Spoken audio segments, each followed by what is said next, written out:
Ito kasi oh, yung awang na yan, yan yung lalagyan natin ng guma sa loob. Yan oh. Meron kasing guma dito eh. Tatanggalin yun eh.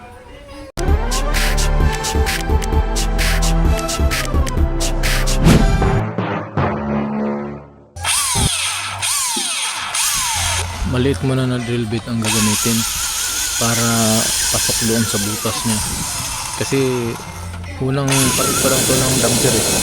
Kaya matigas pa masyado yung ano niya, mga rivet.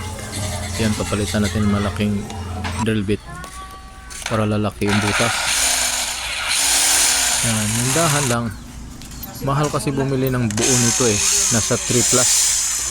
Pag itong housing lang, nasa 2.7 ata. Yamaha housing. Kaya medyo may kamahalan. Ang gagawin na lang, re-repairin. At gagastos ka lang na mahigit 100. Papaluin mo ng ano, yung mga concrete nail. Kailangan matulis para lulusot siya. Yan ang lubog na.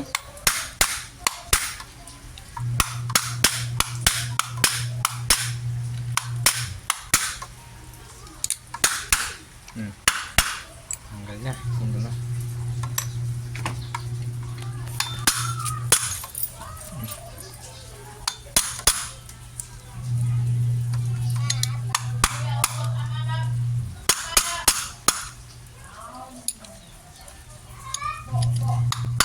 Oh, what the fuck?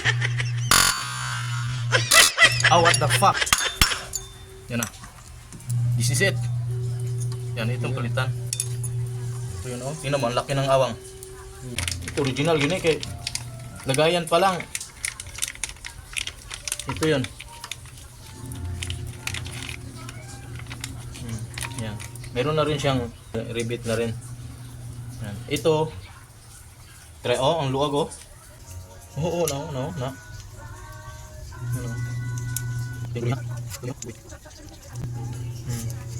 Bukan natin kung ito eh. Makasya pa ba? Yan o. Yan.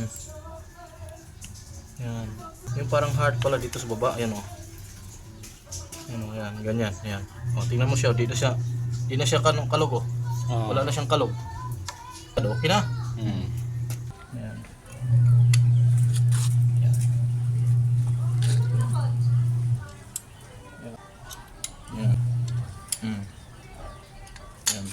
Kung may machine, okay na to.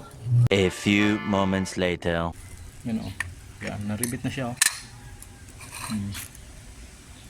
Maganda na, salpak na to. Ang ganda ng pagkaribit o. Pag ganyan. Yan. Yan. Pag ganyan yan.